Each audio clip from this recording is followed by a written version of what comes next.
Hello friends, આજના વિડીયોમાં એવા ઉપયોગી આઈડિયા શેર કર્યા છે કે તમારા ઘણા બધા કામ સરળ થશે, તમારો કિંમતી સમય અને મહેનત પણ બચશે. તો ચાલો વિડીયોને સ્ટાર્ટ કરીએ. વાસણ ધોવાના જે આ રીતના કૂચા હોય છે ને, તાર આપણે આ રીતના જૂના થઈ જાય ને તો તેને ફેંકી દઈએ, પણ તેનાથી આપણે છે ને ખૂબ જ સરસ એક ઉપયોગી વસ્તુ બનાવી શકાય. તેના જે તાર હોય છે ને ખૂબ જ ઝીણો હોય છે, તમે જોયું હશે. જુઓ, આ રીતે તેનો એક તાર આપણે છે ને ખેંચી લેવાનો અને કાતર વડે છે ને તેને એક થોડોક લાંબો કાપવાનો. જુઓ, બહુ નાનો નહીં કાપવાનો.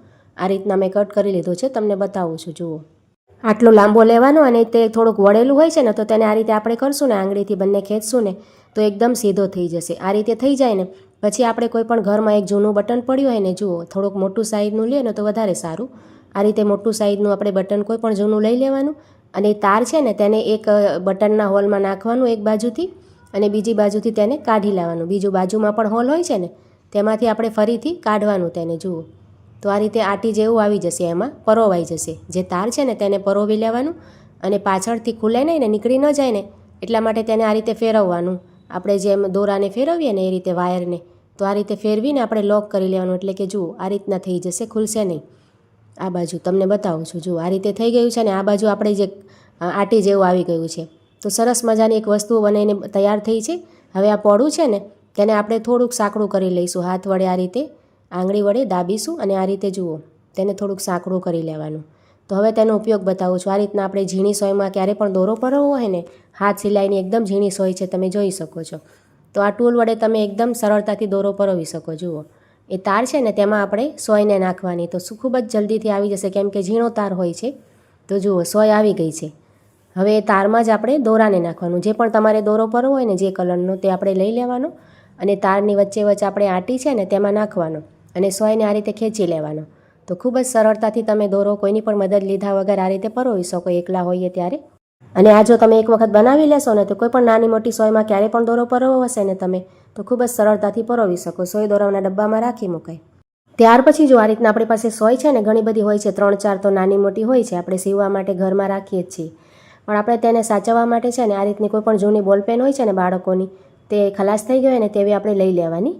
કોઈ પણ નાની મોટી ગમે તેવી બોલપેન આપણે ઉપરથી ખુલે ને, જુઓ તેનું ઢાંકણ ખુલતું હોય ને એ રીતના લેવાની અને તેમાંથી ખાલી રિફિલ છે ને તેને કાઢીને ફેંકી દેવાની અને ત્યાર પછી સોય છે ને એમાં ભરી લેવાની. જુઓ આ રીતે તમારે જેટલી પણ સોય રાખવી હોય ને રાખી શકો અને ઉપરનું ઢાંકણ સરસ ટાઈટ બંધ કરી દેવાનું. તો સોય રાખવા માટેનું સરસ આપણે બનીને તૈયાર થઈ જાય અને સોય દોરાના ડબ્બામાં રાખી મુકાય.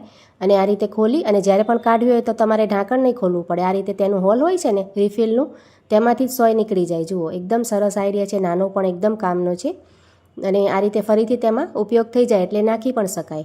તો આઈડિયા કેવો લાગ્યો કમેન્ટ દ્વારા જરૂરથી જણાવજો અને સારા લાગ્યા હોય આઈડિયા તો એક લાઇક જરૂરથી કરજો. તો ચાલો હવે નેક્સ્ટ આઈડિયા આપણે જોઈ લઈશું.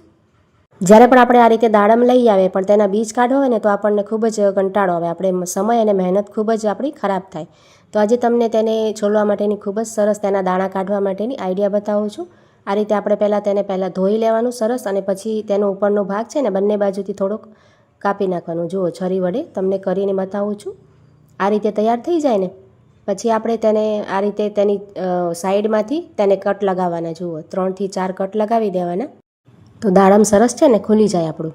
તો અહીંયા જુઓ 4 કટ મેં લગાવ્યા છે. આ રીતે તૈયાર થઈ ગયું છે. હવે આપણે તેને હાથથી આ રીતે ખોલી લઈશું અને હવે આપણે શું કરવાનું, તેને આ રીતે મૂકી અને એક ચમચી આપણે લઈ લેવાની. ચમચી છે ને આપણે થોડીક પાતળી નહીં, જાડી એકદમ લેવાની, કઠણ હોય ને એ રીતે લેવાની. અને દાડમનું આ રીતે ભાગ છે ને તેને આ રીતે ચમચી ઉપરથી મારશો ને તમે તો તરત જ તેના બીજ નીચે પડવા માંડશે, એટલે કે નીકળવા માંડશે. જુઓ તમે જોઈ શકો છો બીજ નીકળતા જાય છે. આ રીતે આપણે એક એક કરીને બધા જે તેના ભાગ અલગ કર્યા છે ને તેની ઉપર આ રીતે તમે કરશો ને તો થોડીક જ વારમાં તમારે દાડમના દાણા નીકળી અને તૈયાર થઈ જશે. જુઓ તમને આ રીતે કાઢીને બતાવું છું. ખૂબ જ સરસ આઈડિયા છે. ત્યાર પછી જો આ રીતે આપણે કામના કોઈ પેપર હોય ને, સ્કૂલના બાળકોના હોય કે પછી કોઈ પણ પેપર ઓફિસના હોય તો આપણે આ રીતે ભેગા કરીને તેમાં સ્ટેપલર પિન લગાવીને તેને આ રીતે સરખા કરીને રાખતા હોઈએ. પણ ક્યારેક શું થાય કે આપણી પાસે સ્ટેપલર, આપણે જો પિન હોય ને ખલાસ થઈ ગઈ હોય કે પછી સ્ટેપલર કોઈની પાસે ન હોય તો તેના માટે શું કરાય, આ રીતે બ્લેડ લઈ લેવાની અને જરાક અમથું આપણે હળવા હાથેથી છે ને 2 કટ લગાવવાના. ઉપર નીચે થોડી થોડી જગ્યા મૂકી. જુઓ તમને લગાવીને પછી બતાવું છું. એક આપણે નીચે લગાવવાનું થોડોક અને તેની પાસે થોડીક અમથી જગ્યા મૂકી અને ફરીથી તેની ઉપર લગાવવાનું. જુઓ બંને કટ તમે જોઈ શકો છો લગાવી દીધા છે પાસે પાસે.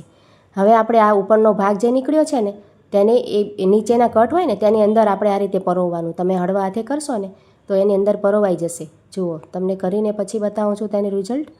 આ રીતે જુઓ, પટ્ટીને ઉપરની હોય ને કોરને તેની અંદર નાખી દીધું છે. તો આ રીતે આપણે પેપર સરસ રીતે જુઓ જોઈન થઈ ગયા છે. આ રીતે તમે ટ્રાય કરી શકો ક્યારેક આપણે ઇમરજન્સીમાં. ખૂબ જ સરસ આઈડિયા છે, ટ્રાય જરૂરથી કરજો. અને સારા લાગ્યા આજના આઈડિયા તો લાઈક કમેન્ટ કરજો અને ચેનલને સબસ્ક્રાઈબ કરજો. તો ચાલો મળીએ નવા વિડીયોમાં.